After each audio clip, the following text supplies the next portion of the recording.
Good morning class 9th। आज अपन first chapter complete हो गया है, भारतीय वसंत गीति, और आज अपन सेकंड चैप्टर स्वर्णकाक पढ़ेंगे। तो स्वर्णकाक का अपन फर्स्ट पैराग्राफ पढ़ेंगे, यानी कि उसके अंदर दो लड़कियों की कहानी है, जिसके अंदर एक लालची प्रवृत्ति की, दूसरी बिना लालची प्रवृत्ति की है।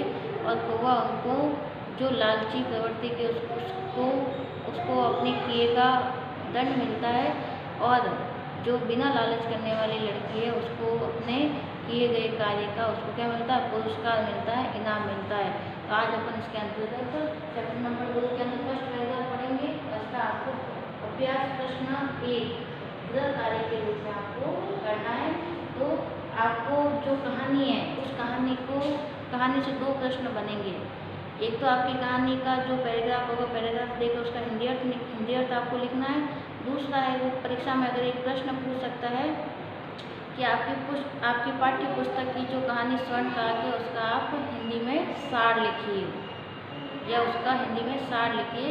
तो आपके 2 प्रश्न उसमें से बन सकते हैं। बाकी सारे जो अभ्यास प्रश्न हैं वो आपके उसी प्रकार, जैसे अपन ने फर्स्ट चैप्टर पढ़ा था उसी प्रकार एक पदेन, पूर्ण वाक्यन या भाषिक कार्य, उसमें से प्रश्न बनते रहेंगे। जब अपन बड़ी क्लास में जाएंगे तो पैराग्राफ में से अभ्यास प्रश्न बनेंगे और उनको अपन को करने हैं। तो अब अपन इसके जो फर्स्ट पैराग्राफ है वो अपन पढ़ेंगे।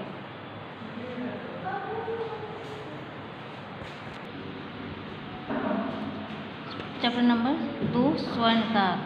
प्रस्तुत पाठ श्री पद्म शास्त्री द्वारा विरचित विश्व कथा शतकम नामक कथा संग्रह से लिया गया है। तो प्रस्तुत पाठ श्री पद्म शास्त्री द्वारा रचित विश्व कथा शतकम नामक कथा संग्रह से लिया गया है। तो हमारा जो पाठ है विश्व कथा शतकम से लिया गया है। इसके लेखक पद्म शास्त्री जी हैं, जिन्होंने जिसमें विभिन्न देशों की 100 लोक कथाओं का संग्रह है। यह वर्मा देश के श्रेष्ठतम कथाओं में से एक है। कितनी लोक कथाएँ लिखी हैं? 100 लोक कथाएँ। लोक कथाएँ किसे कहते हैं? जन प्रचलित जो कहानियाँ होती उसको बोलते हैं लोक कथाएँ, जिसमें लोभ और उसके दुष्परिणामों के साथ साथ त्याग और सुपरिणामों का वर्णन एक सुनहरे पंखों वाले कौवे के माध्यम से किया गया है, जिसके अंदर लालच करने वालों को क्या परिणाम मिलता है और त्याग करने वालों को क्या परिणाम मिलता है, उसके बारे में विस्तार से यहाँ पर बताया गया है। अब अपन इसका पैराग्राफ पढ़ेंगे।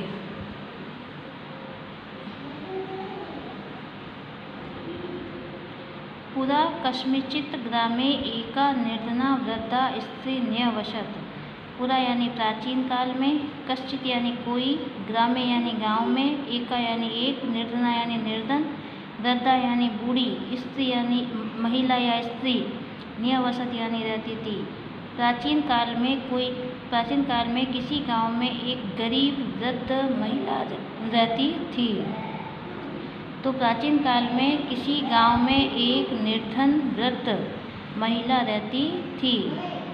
उस तस्या च एका दुहिता विनम्रा मनोहरा च आसीत्। तस्या मतलब उसके, और यानी च यानी और, एका यानी एक, दुहिता यानी दुहिता, विनम्रा यानी विनम्र, मनोहरा यानी सुंदर, च आसीत् यानी थी, और उसके एक दुहिता विनम्र और मनोहरा थी, विनम्र और सुंदर थी। एकदा माता स्थाल्यां तंडुलान् निक्षिप्य पुत्रीम् आदिशत्। एकदा यानी एक बार, माता यानी उसकी माता ने, स्थाल्यां यानी थाली में, तंडुलान यानी चावलों को, निक्षिप्य यानी फैलाकर, पुत्री में यानी पुत्री को, आदिशत यानी आदेश दिया। एक बार माता ने थाली में चावलों को फैलाकर पुत्री को आदेश दिया। सूर्या तपे तंडुलान खगेभ्य रक्ष। सूर्य के प्रकाश में, तंडुलाम यानी सूर्य तपे तंडुलान खगेभ्य रक्ष, सूर्य के प्रकाश में चावलों की पक्षियों से रक्षा करो। किंचित कालांतरम एको, कुछ समय पश्चात एक, किंचित यानी कुछ, सूर्य तपे सूर्य के प्रकाश में चावलों की, खगेभ्य यानी पक्षियों से, रक्ष यानी रक्षा करो। किंचित कालांतरम कुछ समय, कुछ कालांतरम यानी कुछ समय पश्चात, काल प्लस अंतरम कुछ समय के पश्चात, एको यानी एक, विचित्र काक समुड्य तस्या समीपम अगच्छत।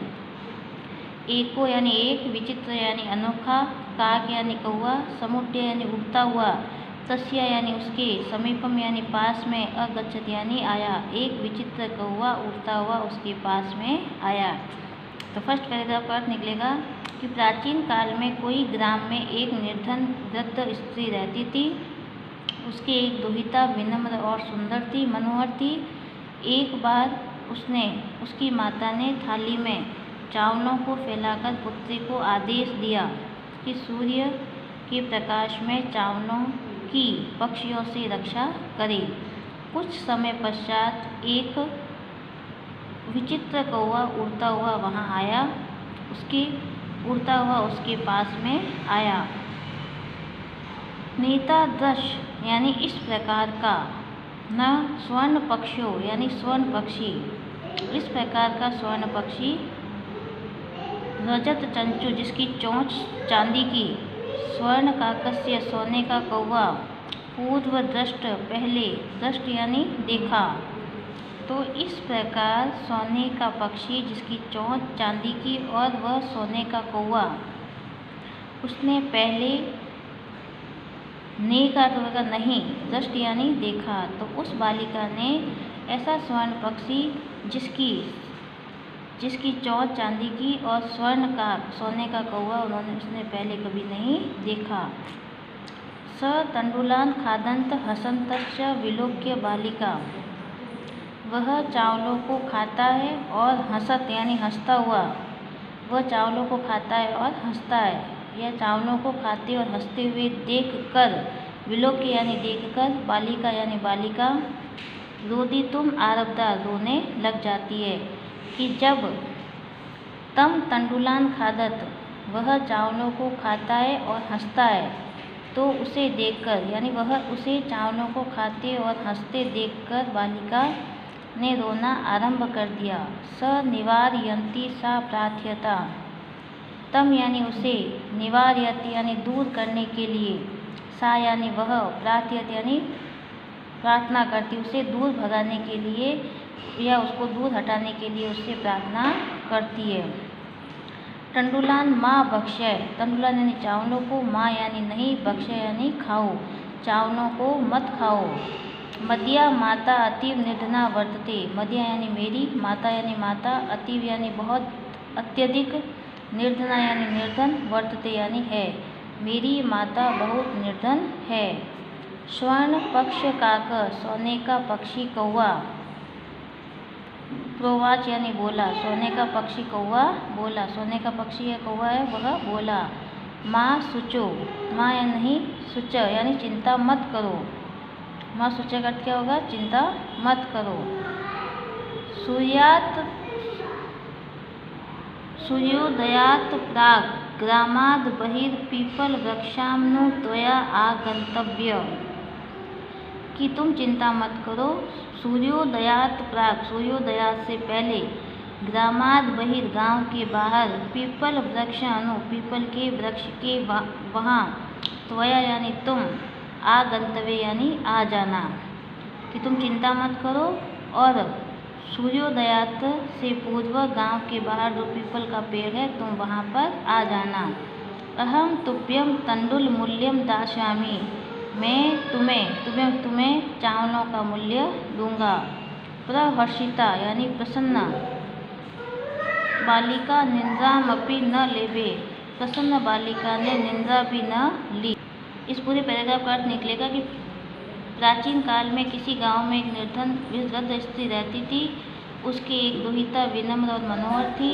एक बार माता ने थाली में चावलों को फैलाकर पुत्री को आदेश दिया कि सूर्य के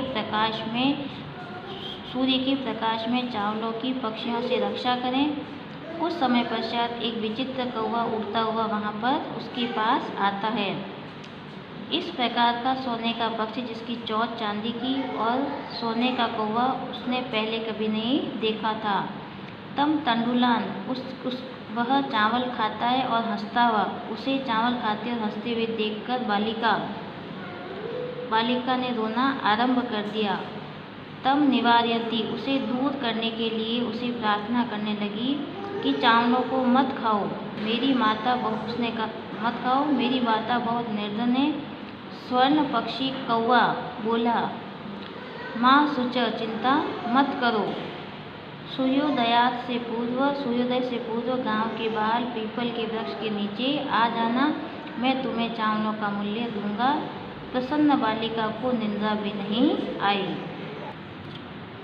अवबोधनम कार्यम एक पदेन, बालिका तंडुलान केभ्य रक्षेतु, बालिका चावलों की किससे रक्षा करती है, किससे रक्षा कर रही है, काक खगेभ्य, बालिका चावलों की किससे रक्षा कर रही है, पक्षियों से, यानी खगेभ्य, केभ्य की जगह आएगा खगेभ्य। तंडुलान माँ खादय इति को वदत, चावलों को मत खाओ, यह किसने कहा था, बालिका ने, किसने कहा था, बालिका ने। बालिका केन कारणेन रोदितुम आरभत, बालिका किस कारण से रोना आरंभ कर दिया था, क्योंकि कौवे ने उसके चावलों को खाना प्रारंभ कर दिया था।